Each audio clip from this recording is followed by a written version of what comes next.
বিসমিল্লাহির রহমানির রহিম। আসসালামু আলাইকুম। Hi everyone, welcome back another video. আমি আছি ফাতেমা, আমার বন্ধুদের সবার জন্য। কেমন আছো বন্ধুরা? আশা করি খুব খুব ভালো আছে। আল্লাহর অশেষ রহমতে আমি ভালো আছি, আলহামদুলিল্লাহ। আজ নতুন একটি দিনের নতুন একটি ভিডিও নিয়ে চলে এসেছি। আশা করি সবার খুব বেশি ভালো লাগবে। আর যদি ভালো লেগে থাকে লাইক, কমেন্ট, শেয়ার, সাবস্ক্রাইব করবে। পাশে থেকে বেলাইকনটি বাজিয়ে বেলাইকনটি বাজিয়ে দিবে, তবে আমার নিত্য নতুন সবগুলো ব্লগ তোমাদের কাছে চলে আসবে সবার আগে। চলো আমরা সবাই মিলে নিজেদের মা বাবাদেরকে ভালো রাখি, নিজেদের বাচ্চাদেরকে ভালো রাখি, নামাজ কালাম কোরআন পড়িয়ে তাদের ছোটোবেলা থেকে বুঝিয়ে করলে হবে। আর কিছু বাচ্চা আছে সেটা কোথাও সেটা হবে না কখনো, হাজার মারলে।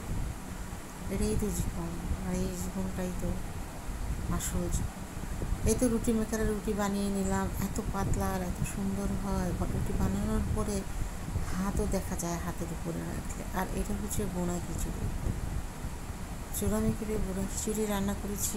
গরুর মাংস রান্না ছিল, জাস্ট মুগের ডাল আর পোলাও চাল ভিজিয়ে রেখেছিলাম, রান্না করে নিলাম।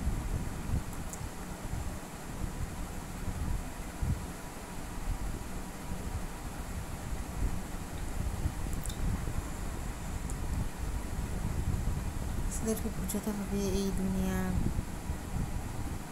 কিছুই না, সত্যিই কিছু না।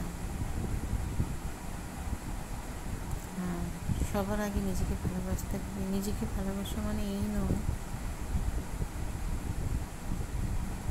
যে ঘুরে ফিরে আনন্দ করে কাটিয়ে দিলাম। নামাজ কালাম কোরআন সৎ থাকতে হবে।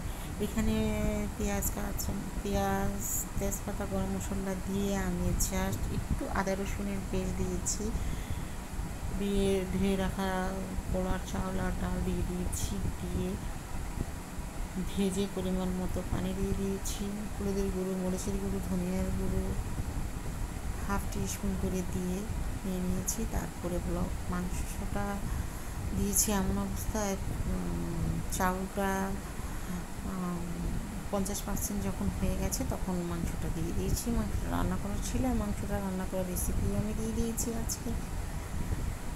এই তো রান্না করে রেখে সকালের নাস্তাটা খেয়ে নিলাম। বটি কাবাব প্লাস হচ্ছে নান রুটি। এই তো মাংস ধুয়ে পরিষ্কার করে রেখে এখানে আমি আদা রসুনের পেস্ট দিয়ে দিয়েছি প্রায় 4 টেবিল স্পুন, ধনিয়ার গুঁড়ো 3 টেবিল স্পুন, মরিচের গুঁড়ো 2 টেবিল স্পুন, 1 স্পুন হলুদের গুঁড়ো, লবণ, তেল দিয়ে আমি ম্যারিনেট করে কিছুক্ষণ আমি এটা রেখে দিয়েছিলাম। এখন ফ্রাই প্যানে তেজপাতা গরম মশলা তেল পেঁয়াজ ভালো করে ভেজে, আর এই ভেজে নেওয়ার সময় যে একটা সুন্দর ঘ্রাণ আসে, মাংসটা অতুলনীয় হয়। তারপর ম্যারিনেট করা মাংস দিয়ে দিলাম, দিয়ে কিছুক্ষণ পর রান্না করে নিলাম। ভিডিওতে হয়তো দেখা যায় কিছুক্ষণের সময়ই তো রান্না হয়ে গেছে না, এটা অনেক প্রসেস থাকে। দিয়ে দিয়েছি আমার সেই বিরিয়ানির তেহারি কারি, যেটাই রান্না করা হয় এই মশলাটা দিলে অতুলনীয় হয়। দিয়ে খুব ভালো করে নেড়ে চেড়ে টমেটোর সস আমাদের করা পানি দিয়ে রান্না করে নিয়েছি। যখন বলক এসেছে চুলাটা কমিয়ে দিয়েছি। আর এখানে দোসা তৈরি করে নিয়েছি। মুগের ডাল দিয়েছি, চাউলের গুঁড়ি, শুকনো গুঁড়ি, লবণ, ব্যাস ভিজিয়ে কিছুক্ষণ রেখে দিয়েছিলাম। তারপরে একদম শুকনো খোলায় দোসাটা বানিয়ে নিয়েছি। আর ডাল না দিলে হবে চারটে।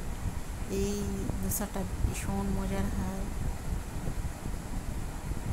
তারপর দুপুরে তো খেয়ে সবাই অনেক অনেক বেশি ভালো থাকবে। আসসালামু আলাইকুম, আল্লাহ হাফেজ। সবাই আমাদের জন্য আমরা দেখেছি। আসসালামু আলাইকুম। মাংস খেয়েছি, গরুর মাংস খেলাম।